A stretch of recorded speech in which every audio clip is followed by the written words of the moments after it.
Programme हम लोग मेज़बान अहमद इमरान खान हाजिर खिदमत है।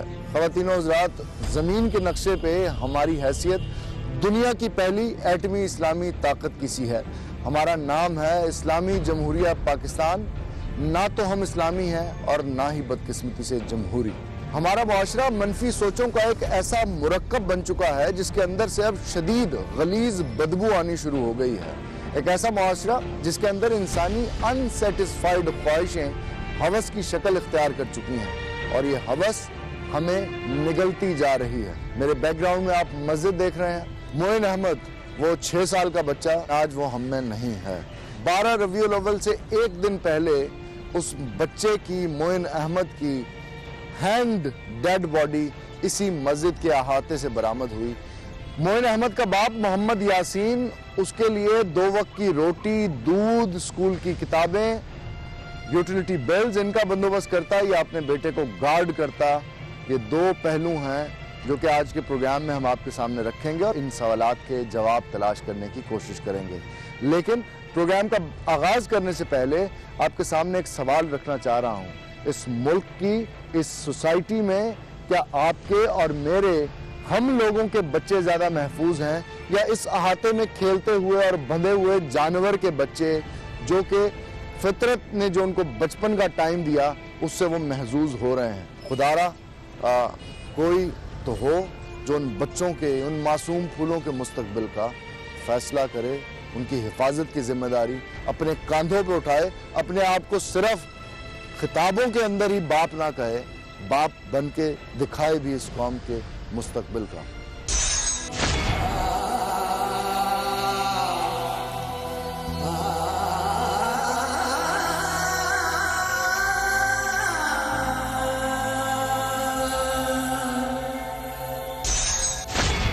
6.5 साल मोइन अहमद की फैमिली, उसके वालिद, उसकी वालिदा और उसके बाकी बहन भाई, हम उनके साथ मौजूद हैं, उनसे बात करते हैं।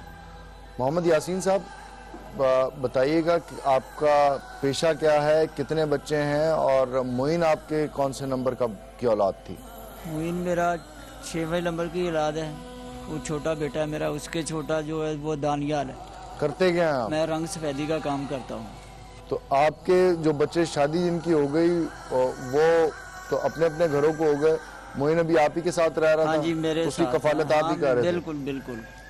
स्कूल में उसे आपने कब दाखिल कराया? वो तकरीबन मेरा 1 साल हो गया है। और कौन से स्कूल में दाखिल कराया? अकबाल हाई स्कूल में। उसके बाकी बहन भाई भी पढ़ाई की उन्होंने? नहीं, बकाया नहीं की। वो सब काम सीखे हुए हैं। कोई मरेडी का करता है, कोई ज्वेलरी का करता है। मोइन को क्यों पढ़ा रहे थे आप? बस हम चाहते थे कि हमारा बेटा अच्छा बन जाए, किसी काबिल बन जाए। उसका छोटा भाई भी पढ़ रहा था, लेकिन हमारी उम्मीदें जो है ना वो सब रह गई। पढ़ाई की में मोइन कैसा था? बहुत अच्छा बेटा था, बहुत अच्छा था। जो उसका ज़हन काबिल तारीफ था। मस्जिद उसका आना जाना था? नहीं। ये आपके घर के पास एक पार्क है? हाँ जी, वो पार्क में खेलता था, झूले वगैरह लेता था उधर। तो जब पार्क में जाता था कोई साथ जाता था उसके? नहीं, कोई भी नहीं। बस मोहल्ले के जो बच्चे, उनके जो हम उम्र है, बस उन्हीं के साथ जाता था। तो खेल। आप तो वैसे भी कामकाज पे होते होंगे, तो ज्यादा मामलात उसकी हाँ वालिदा दे। वालिदा को जरा माइक दीजिएगा।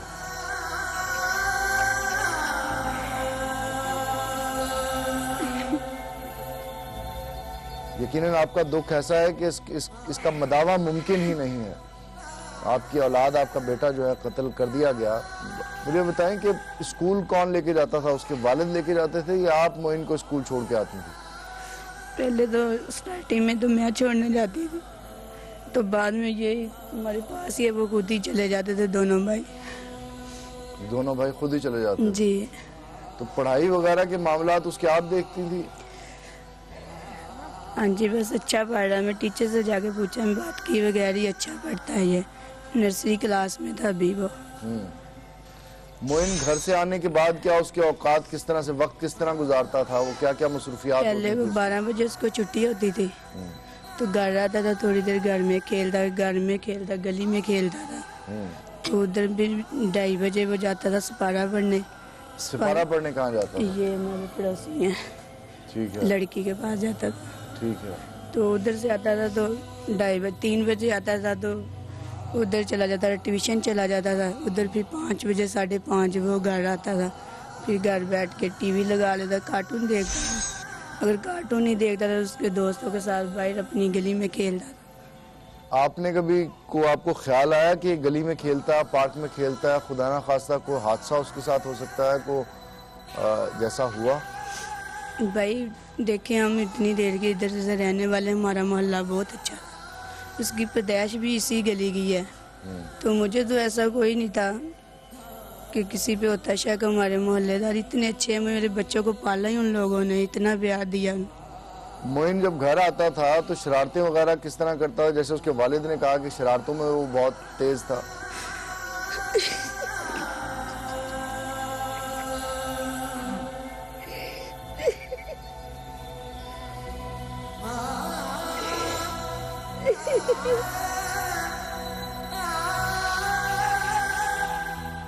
स्कूल से आता था तो यूनिफॉर्म नहीं उतारता, तो बैग ऐसे फेंक देता था उसको, कभी किसी चीज़ को छेड़, कभी किसी चीज़ को हाथ लगा।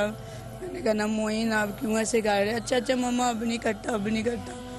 मैंने फिर एक जगह पे रोकना, दूसरी जगह पे फिर उसने कभी ऐसे कर, कभी ऐसे कर। बस उसकी शरारतें ही ऐसी थी कि मैं आपको कैसे बताऊँ क्या क्या वो करता। सुबह होने तो उसने कहना पापा मैंने दाते भी लेने हैं आपसे, उन्होंने कहना नहीं मेरे पास काम नहीं चल रहा, आपको पता रंग का काम बंद भी होता है। उसने कहना नहीं मुझे नहीं पता, मुझे दो। मैंने लेके जाना 10 नहीं तो 5 मुझे दो। उसने ऐसी जिद करता था, वो अपनी बात मनाता। तो जब इनके पास होते थे दे देते थे, नहीं होते थे तो फिर वो ऐसे ही कहता था चलो मैं भूखा ही चला जाता हूँ। जवाद और वो दोनों भाई ये जुमा पढ़ने जाते थे, कभी इस मस्जिद में जाते थे, कभी इस मस्जिद में जाते। मोइन लापता किस दिन हुआ? जुम्मे रात को हुआ जी। और रबीउल अव्वल की कौन सी तारीख? 9 तारीख, यानी कि 12 रबीउल अव्वल से, ईद मिलादुन नबी से 3 दिन पहले। तो कैसे आपको कब पता लगा, कितने बजे पता लगा, मोइन कब का गायब था, जरा उसके बारे में बताएं। हुआ क्या? वो ऐसे हुआ कि जब 6:30 बजे लाइट जाती है ना, हाँ, तो लाइट जब गई है तो हम दोनों नीचे खड़े हैं, तो हमने उसको कहा कि यार तुम ऊपर चलो, हम इधर ना अपने हम उनके घर ज़रा जा रहे हैं। जब वापस आए तो वो फिर भी ना गली में इधर घूमता था, तो मैंने कहा ऊपर चलो जो, कहता अच्छा मैं चला जाता हूँ। उसके बाद जब लाइट आई हमने 1 घंटा इंतज़ार किया, फिर हमने पूरा इलाका छान मारा, तो हमने सोचा कि यार अभी तक तो वो घर नहीं आया। हम ढूंढ के फिर वो 12 वाले स्टाफ हर साइड पे हम गए हैं, मस्जिदें सब बंद हो चुकी थी उस वक्त, हमें सज्जे खब्बे ढूंढ रहे थे। कितने बजे का टाइम हो गया था? तकरीबन 7 बजे से मस्जिद वाले गए, इससे मस्जिद हाँ। इधर मेरा बेटा। जरा दीजिएगा बाल तक। 7 बजे का टाइम था जब हम ये मस्जिद पे गए हैं। 7 बजे उसी मस्जिद में गए? उसी मस्जिद में गए, उन लोगों ने बाहर से ताला लगा, तो फिर हम ढूंढते ढूंढते। नहीं, मस्जिद आप ऐलान के लिए गए थे? जी ऐलान के लिए। मैंने पापा को बोला कि देखो इतनी लेट हो गई, वो किसी के घर बैठता नहीं इतनी देर, तो इतना टाइम हो रहा, देखो अब हम ऐसा करते हैं ऐलान करवाते, किसी के घर बैठा होगा ना तो वो भेज देंगे घर में। तो आगे हम देखा जाएगा तो ये लॉक बंद था, दरवाज़ा मेन जो ना ये बंद था। ठीक है। फिर हम वापसी चले गए हम। नहीं तो आपने पूछा नहीं को मौजन, कोई वहाँ पे को मुलाजिम, को गार्ड मस्जिद के बाहर? कुछ भी कुछ भी नहीं, ताला लगा हुआ था? ताला लगा था भाई। 7 बजे? हाँ जी। तकरीबन हम रात के 2-2:30 बजे तक ऐसे ही फिरते रह गए, शायद कहीं किसी गली से हमें मिल जाए, कोई अंधेरा गलियों में होता है ना, तो शायद वो बाहर ही डर के मारे निकल रहा है, लेकिन हमें कहीं नहीं मिला।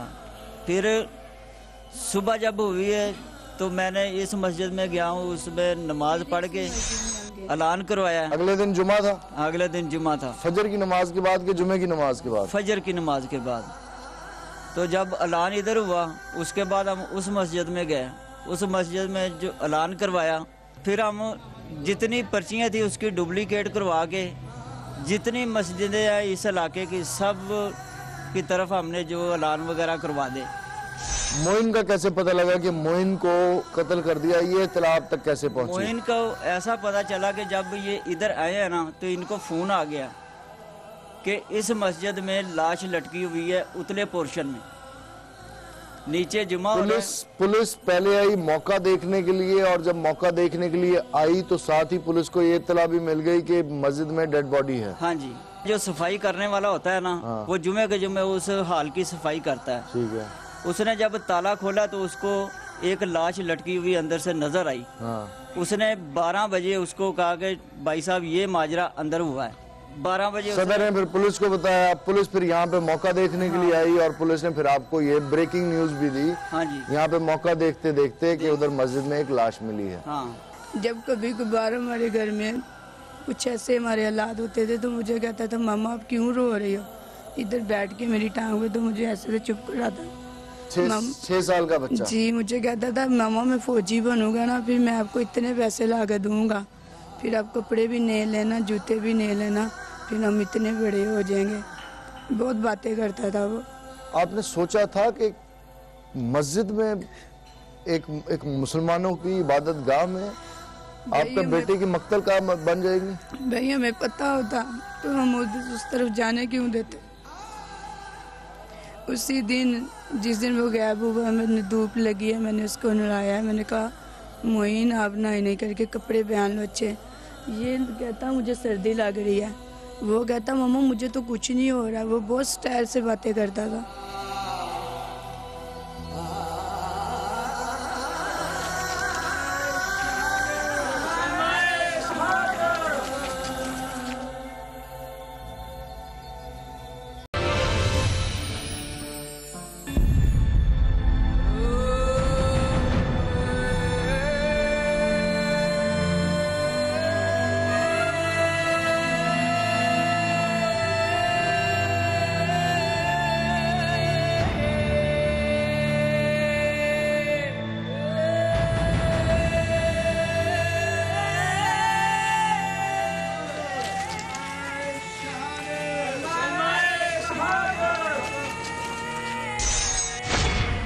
बेटा आपका नाम क्या है? जवाद अहमद। जवाद, आप मोइन से कितने बड़े थे? 3 साल बड़ा था उससे। 3 साल बड़े उससे? जी। मोइन छोटे भाई बड़े भाइयों को अक्सर तंग करते हैं, आपको भी तंग करता था, शरारतें करता था? इसको नहीं, मुझे मारता था वो। लड़ाइयाँ करता था? कभी कभी चीज छीनते थे, जब वो मुझे देते थे तब मैं भी उसको दे देता था अपने से चीजें छीनता था? नहीं, जब कहता था मैं उसको देती थी अपने से। जब उसके पास पैसे नहीं होते थे तो मैं कहता था मोइन भी चलाओ, मैं आपको चीज लाता हूँ, तो फिर वो खुद ही आके साथ में कभी कभी मुझे मारता था। तो फिर मैं मामा को शिकायत लगाता था, पापा कहते थे आप भी उससे मारा करो। मैं उससे फिर मारता नहीं था, कभी कभी मारता था। ज्यादा दोस्ती किसके साथ थी तुम्हारी बहन भाइयों में? मोइन की। मोइन के साथ ही थी? जी। पता है मोइन कहाँ पे अब? जन्नत में।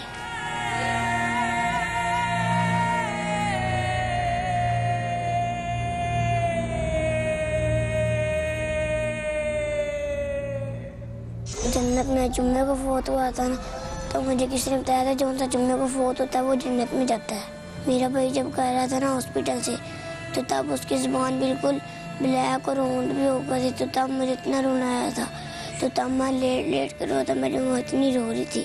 ये दर्द वो लोग जो बड़े बड़े महलात में बैठे हैं, जिनके बच्चे, उनके मुलाजिम और उनके मुलाजमों के बच्चे कई गार्ड्स के साए में निकलते हैं, जिनकी गाड़ियां करोड़ों रुपए की बुलेट प्रूफ होती हैं, बम प्रूफ होती हैं, जिनके बाथरूम्स भी बंकर में बनाए जाते हैं, उन लोगों को एहसास नहीं हो सकता कि जब रोना निकले तो फिर हिम्मत वाकई जवाब दे जाती है। मोइन अहमद के बचपन का शाहिद है ये सहन। इसी घर में वो पैदा हुआ, इसी घर के अंदर इन्हीं सीढ़ियों पे, इसी सहन में वो खेलता कूदता था। उस बच्चे को कत्ल नहीं किया जाना चाहिए था, उस बच्चे को अपनी हवस का शिकार भी नहीं किया जाना चाहिए था, लेकिन वो हवस का शिकार भी हुआ और कत्ल भी हुआ। ये है वो सफाकी जो कि हम लोगों के मुआशरे को बर्बाद कर रही है, और हम अपनी अपनी जिंदगियों में मसरूफ हैं, इसके ऊपर तवज्जो नहीं दे रहे, कान नहीं धर रहे।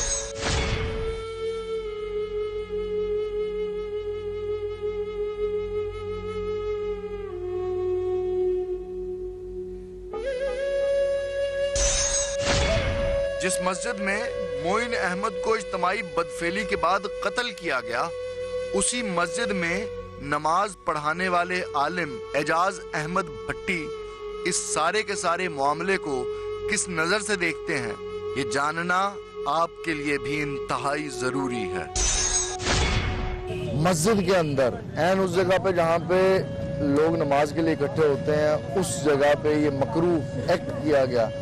आपके ख्याल में वो कौन सी सोच थी जिसने इस मकरूह काम पे जो है वो तरगीब दी? हर लिहाज से ऐसी सोच है जिसको मैं अपने अल्फाज में शायद बयान ना कर सकूं। ये क़यामत की निशानी वाज़े की हमारे लिए। मैं सिर्फ आपसे जानना चाह रहा हूँ कि आपके ख्याल में उलमाए कराम सिर्फ ये दलील दे के क़यामत की निशानी साबित करके अपनी जिम्मेदारियों से बहरामंद हो सकते हैं? नहीं, वो तो कोई भी ऐसा नहीं हो सकता। मैं तो आपने तो फिर खुदा के लिए फिर इसकी तशखीस कीजिए, वो सोच कौन सी थी जिसने मकरूह काम इस मस्जिद में करवाया? वो सोच शैतानी सोच थी। हम लोगों के बच्चे जो हैं वो महफूज नहीं हैं उन इबादत गाहों में जहाँ पे खुदा की तारीफ करने के लिए मुसलमान इकट्ठे होते हैं। ये तो अल्लाह तबारक व तआला के फजल करम से ऐसा कोई सजा दी जाए और ऐसा सिलसिला किया जाए जिससे ऐसी सोचें खत्म हो जाए। मस्जिद में कहाँ से आ रही है ये सोच? खत्म करने से पहले हमें ये जानना जरूरी है कि आ कहाँ से रही है। ये तो जहाँ से कोई आया है शख्स, उसको जिसने उसकी तरबियत की है, सबसे सख्त से सख्त सजा दी जाए ताकि लोगों को पता चले, चाहे वो कोई दीनदार है, चाहे कोई इस शोबे से तल्लक है। उलमा का उसमें क्या किरदार है? उलमा भी इसी हवाले से लोगों की तरबियत करें और अपने जो भी अरबाब इख्तियार बने वो उलमा ने, वो उनको भी उलमा ने तरबियत करनी है। आपको कभी गिल्ट फील नहीं हुआ एक आलिम की हैसियत से? उसमें ये है कि अल्लाह रब्बुल इज़्ज़त की तरफ से जो ड्यूटी लगी है वो अदा करता है हर कोई, लेकिन किसी को अंदर काम है ये अमल, किसी के अंदर ज़्यादा है, तो अगर सही पूरी तरह किसी से अदा हो जाए तो सबसे। आपने उस बच्चे की तस्वीर देखी है जिसको यहाँ पे लटका के कत्ल किया गया? मैंने तस्वीर नहीं देखी किसी की भी। मैं टीवी देखता नहीं हूँ इसलिए मुझे इल्म नहीं है इस चीज़ का, मैंने देखी नहीं।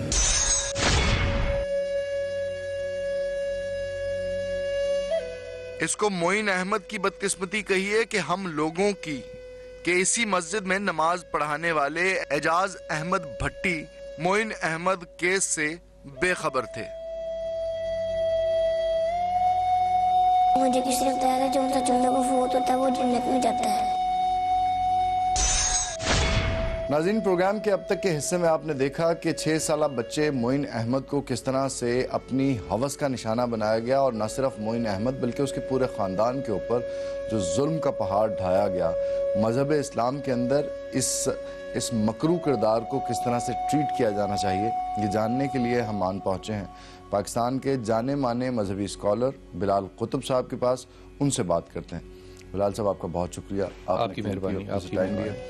बिलाल साहब, मस्जिद में जुमे की नमाज हो रही है, ऊपर वाले पोर्शन में एक नीम बरहना बच्चे की लाश लटकी हुई है।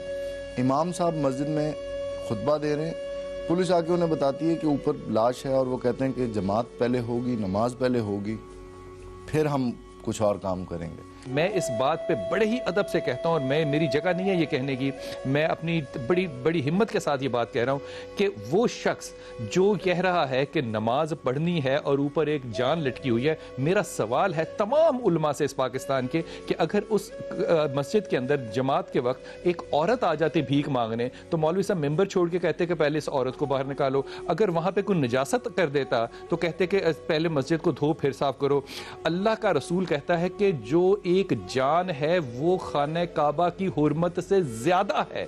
अब ये जो मस्जिद है ये खाने काबा नहीं है, ये खाने काबा का अक्स है, ये उसका साया है, लेकिन हुर्मत जान जो है ये वही है जो खाने काबा की मिसाल दी। जब वहां पे हुर्मत इस कदर पस्ती की हालत में और इस बेशर्मी की हालत में हो और मिंबर कह रहा हो कि पहले नमाज होगी, तो मैं ऐसे आलिम के ऊपर सिर्फ इन्ना लिल्लाह पढ़ सकता हूं। लेकिन ये मैं हाथ बांध के इसलिए कह रहा हूं क्योंकि जिस तरह हमारे उल्मा हर बात पे तकसीम होते हैं, मुझे लगता है कि इस बात पे भी हमारे उल्मा तकसीम होंगे। अगर ना हुए होते तो मैं आपसे एक सवाल करता हूं कि अगर एक बच्चा जो है वो किसी मदरसे का किसी जगह पे जाता और वो मर जाता तो क्या सारे उल्मा उठ के उसके खिलाफ सड़कें बंद ना करते? बिल्कुल करते। यकीनन पूरी कौम इन्होंने ला पड़ी होगी उन उल्मा पे जिन्होंने अभी तक कंडेम नहीं किया, कोई बयान नहीं आया और उन्होंने कोई तादीबी कार्रवाई डिमांड भी नहीं की।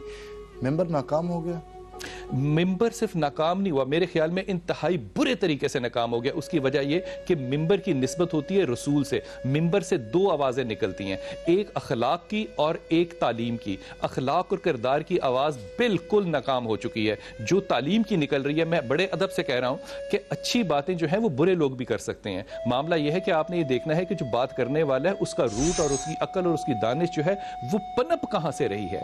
यहाँ पे अगर अबू जहल का किरदार आपके सामने रखूं, अबू जहल का किरदार भी ऐसा है कि वो कहता है रसूल पाक सल्लल्लाहु अलैहि वसल्लम से कि या रसूलल्लाह, अगर मैं वापस आया तलवार लेके, जब आपने कहा कि लोग पीछे पहाड़ी के खड़े होंगे, तो कहा अगर मैं तलवार लेके वापस आया तो पीछे लोग ना हुए तो क्या करोगे? कहता है मोहम्मद, मैं आपकी जुबान पे यकीन करूंगा, अपनी नजर पे यकीन नहीं करूंगा। ये ईमान अबू जहल का मोहम्मद के किरदार पर है। अभी उसने ला इलाहा नहीं पढ़ा। अगर ये किरदार नहीं होगा तो फिर मिंबर को तकसीम भी आप इस मुल्क में करता हुआ देख रहे हैं। मिंबर खुद तकसीम करने में अपना किरदार अदा कर रहा है। और ये मिंबर इस वक्त, मैं अदब से, माफी से और जुर्रत से बात कह रहा हूं कि हम इसमें से अभी तक कोई मुस्बत चीज पाकिस्तान में मैं अपनी होश में देखूं, मैं नहीं कह सकता कि इस मिंबर से ये मुस्बत चीज है जो इस मुल्क के बच्चों को मिली है।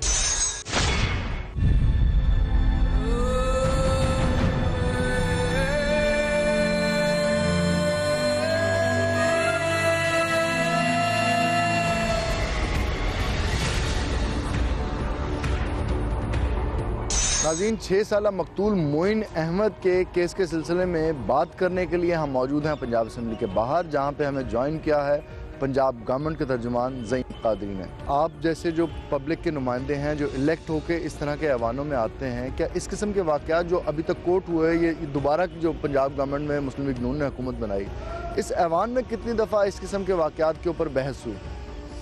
बारहा लेजिस्लेशन भी हुई और बहुत ज़्यादा तनकीद भी बर्दाश्त करनी पड़ी हुकूमत वक्त को। लेजिस्लेशन के अंदर क्या क्या चीज़ें? जी, लेजिस्लेशन में प्रोसिक्यूशन के मामलात को रिफर्बिश किया गया है। इस तरह के मामलात में इनको डायरेक्टली उसको बिल को कोई नाम दिया गया? जी, चाइल्ड प्रोटेक्शन ब्यूरो मौजूद है और चाइल्ड प्रोटेक्शन ब्यूरो के जितने भी बिल्स हैं वो इन्हीं जो बच्चों पे किए जाने वाले मजालिम हैं उन्हीं से रिलेटेड है। मैं ये समझता हूँ कि सर ये बहुत बड़ा एक सोशल मॉरल प्रॉब्लम भी है हमारा। हमें हुकूमतों ने आज तक काम ही नहीं किया इस पे कि हम इस मुल्क की सोशल मॉरल वैल्यूज़ की अपलिफ्ट के लिए कोई काम करें। जो लोग आपके जैसे पब्लिक के वोट से इलेक्ट होकर आते जी, यकीनन कैंपेन क्यों नहीं शुरू की जाती अवेयरनेस की? जिस तरह से इलेक्शन की कैंपेन होती है उसके अंदर करोड़ों रुपया लगाया जाता है। ये तो कौम के मुस्तकबिल के मुकाम के बच्चों का सवाल देखें ना जी, हम वोटें लेने तो लोगों के पास चले जाते हैं, लेकिन हमने कभी उनको जाके अपने मंशूर भी बता देते हैं। काम भी बड़ा करते हैं, डेवलपमेंट का काम बहुत बड़ा करते हैं,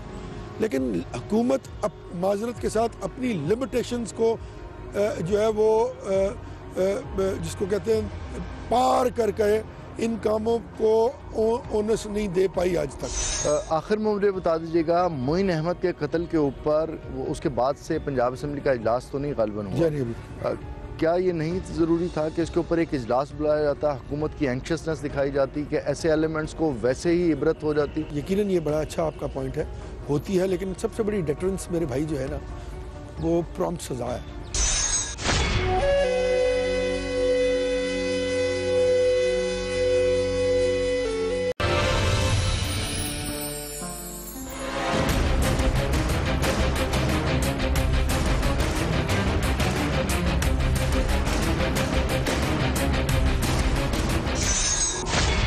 तुम्हारा नाम क्या है? शेब, मोहम्मद शेब। शैब, तुम्हारी उम्र कितनी है? 17 साल। शैब, ये सारा वाकया क्या हुआ, किस तरह से हुआ, वो बताओ। मैं अजमत चौक की तरफ से आ रहा था, वो बच्चा मुझे बिहारी चौक की तरफ से आता मिला। उसने उससे पैसे मांगे, उसने उसे ऐसे चलते हुए पैसे मांग लिए उसने? वो जानता था मुझे, पहले भी मांगते रहते थे, पहले भी उसको ऐसे ही दे देता था। मैंने उसको कहा चला मेरे पीछे पीछे, मैं तो 50 रुपये देता हूँ। मैं उसको मस्जिद की जब उस बच्चे ने तुमसे 5 रुपये मांगे तभी तुम्हारे जहन में प्लान बन गया था? बस एकदम जैसे शैतान आ गया, जहन में कुछ भी नहीं रहा। अच्छा। मैं उसको कहा चला तुझे 50 रुपये देता हूँ। वो मेरे साथ ऊपर गया, मैं उसको हाथ फेर रहा, उसने नहीं, तुम उसको जब ऊपर लेके गए मस्जिद में दाखिल होते हुए तुम्हें किसी ने नहीं देखा? नहीं।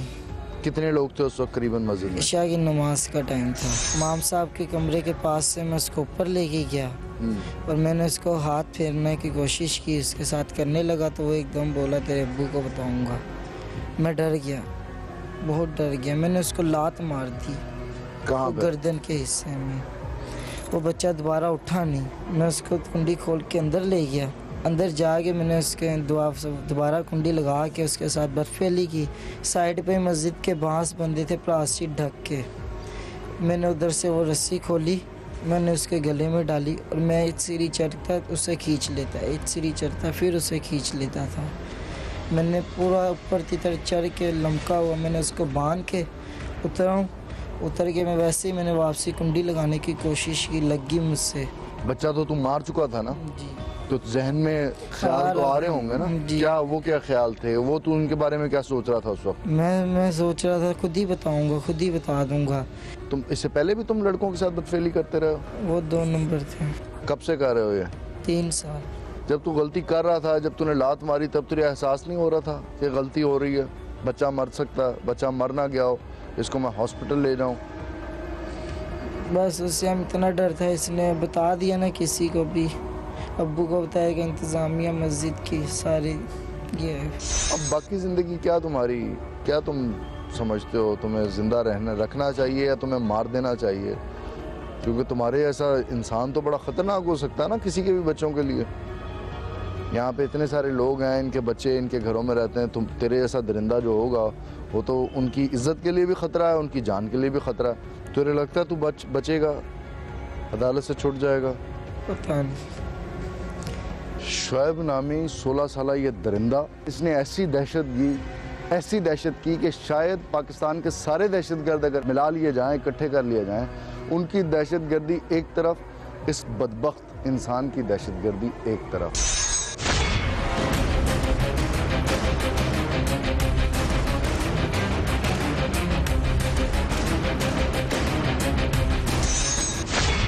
नाज़रीन, 6 साला मोइन का मस्जिद में ज़्यादती के बाद कत्ल, ये केस आया लाहौर के CIA के SP उमर विर्क के पास, who is known for his anxiousness about criminals, और जिस रैपिड स्पीड से वो केसेस को रिजॉल्व करते हैं वो अपनी मिसाल आप है। उमर साहब, आपका बहुत शुक्रिया, आपने अपने कीमती वक्त से टाइम दिया। सर, केस के बुनियाद में आपने जो इनिशियली आपने एविडेंस कलेक्ट की, उन एविडेंस के थ्रू होते होते आप मेजर क्रिमिनल तक किस तरह पहुंचे? जब ये केस मुझे मिला तो हमने जाके मौका मुलाजा किया। तो जब हमने ये वहाँ पर जाके देखा तो मस्जिद में दाखिल होने के 3 दरवाजे थे। 2 गेट, छोटे गेट बैक साइड से थे, एक मेन उसका बड़ा गेट था, एंट्रेंस थी। तो इसको हमने फोकस करने के बाद वहाँ पे जब चेकिंग की तो हमें पता चला कि यहाँ पे मस्जिद के बाद आम लोगों का भी आना जाना रहता है, और इस दौरान ऐसे लोग जो वहाँ पर वाशरूम इस्तेमाल करने के लिए, और कुछ लोग हमें वहाँ पे सिरिंजें मिली जो मंशियात के रेगुलर इस्तेमाल करने वाले इस हालत पे पहुँच जाते हैं कि वो इंजेक्शन लगाते हैं। ठीक है। तो वो जब हमें वो मिली तो फिर मैंने थोड़ा सा इसको वसी करके देखा। ठीक। दूसरा ये है कि जो ऊपर वाली स्टोरी थी उसके 2 रास्ते थे, एक पे ताला लगा हुआ था और एक दूसरा जो है वो गेट जो है बड़ा, उसको कुंडी लगती थी। तो एक तो ये ख्याल था कि हो सकता है कि ये मेन चाबी इस्तेमाल की गई हो, लेकिन चाबी के हवाले से हमें ये भी मालूम, ये भी एहसास होता था कि अगर वो चाबी इस्तेमाल करता तो नामाला उसको ये भी था कि मुझे ही पकड़ेंगे। लिहाजा ज़्यादा हमने उसी चीज़ को देखा कि भाई जो दूसरा गेट है उसको कौन इस्तेमाल कर सकता है। तो ये इसमें फिर हमने 4 लोग जो थे इब्तदाई तौर पर जो सामने आए थे, एक तो जिसने पहले इस वाक़या को देख के इतला दी थी उसको, और एक जो मुअज्जिन जिसके पास चाबी थी वो, और 2 जो मस्जिद से सबसे बाद में निकले थे उनको हमने टारगेट करके शामिल तफ्तीश किया और फिर उनको इंटरोगेट किया इस हवाले से कि भाई ये लोग आखिर पे गए। उमर साहब, आपका तजर्बा क्या कहता है? एक 15 साल 16 साल का लड़का जिसका शनाख्ती कार्ड भी नहीं बना, वो एक 6 साल के लड़के को ट्रैप करके लाता है, मस्जिद के अंदर वो ले जाता है, वहाँ पे उसके साथ ज़्यादती करता है, बदफेली करता है और उसके बाद उसे कत्ल कर देता है। लॉजिस्टिक सपोर्ट अंदर से विद इन द हाउस मस्जिद में कहीं से नहीं उसे मिली, ये कैसे मुमकिन है? ये ऐसे केस जो होते हैं इसमें अमूमन एक ही मुलज़म होता है, और अभी वो क्योंकि वो उस बच्चा भी वो 6 साल का है, जब वो मस्जिद के अंदर तक उसको लेके गया है और जो उसने वो ज़्यादती की है उससे पहले तक तो वो उसको वर्गला के लेके गया है। जब वो वर्गला के लेके गया तो वहाँ पर जाके आगे उससे आगे जो उसने एक्ट शुरू किया है उस पर उसने ताकत का इस्तेमाल किया है। तो ताकत के इस्तेमाल में पहले उसने जब उसकी गर्दन दबाई है तो वो बेहोश हो गया।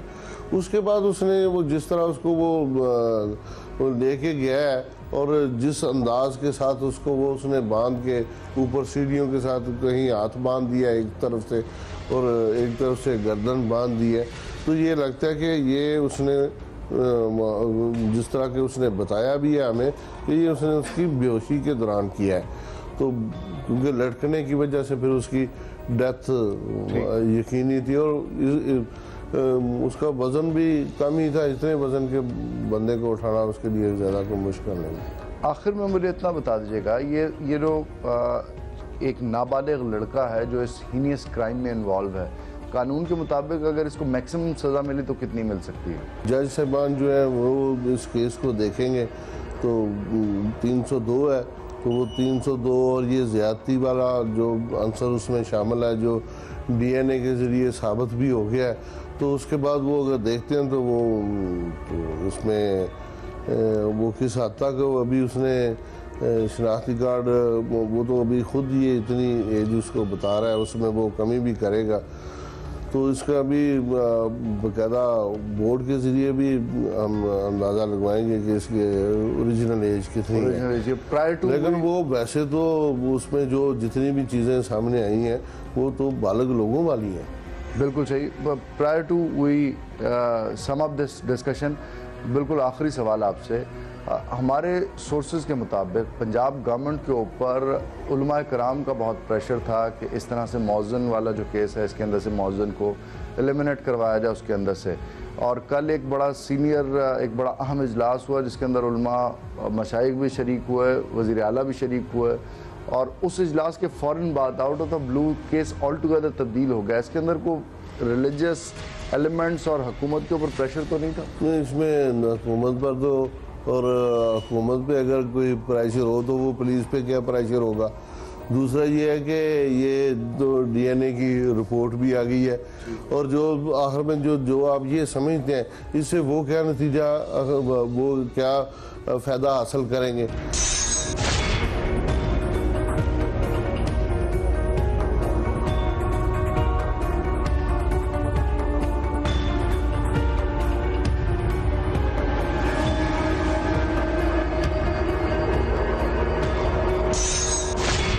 इंसान को ज़िंदगी देने वाले खुदा ने उसकी मौत का कोई वक्त फिक्स नहीं किया।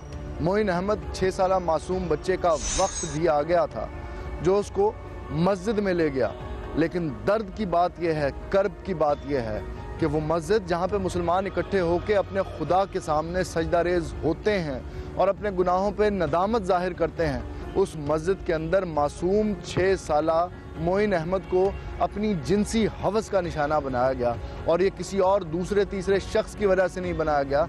उसी मस्जिद में 5 टाइम अजान देने वाले मौज़्ज़िन की तरफ से ये हरकत की गई। ये ऐवान जो मेरे पीछे आप देख रहे हैं, तो जो 2 हैकल अपनी हैयत के साथ लाहौर शहर के दिल में मौजूद है, ये ऐवान अगर फंक्शनल हुआ होता, इस ऐवान के अंदर अगर मोइन अहमद जैसे मासूम बच्चों के ज़िंदगी को महफूज करने की बात की गई होती, तो आज यकीनन मोइन अहमद अपने स्कूल भी जा रहा होता और अपने माँ बाप के साथ, अपने ख़ानदान के साथ अपनी ज़िंदगी गुजार रहा होता। इकबाल ने शायद इसी दौर के लिए कहा था, ये इल्म, ये हिकमत, ये तदब्बुर, ये हुकूमत, पीते हैं लहू, देते हैं तालीम मसावात। मेज़बान अहमद इमरान ख़ान और हम लोग की पूरी टीम को शहर लाहौर से इजाज़त दीजिए इस उम्मीद और दुआ के साथ कि ये ऐवान बहुत जल्द अपनी अफादियत हम पे ज़ाहिर करेगा इंशाअल्लाह।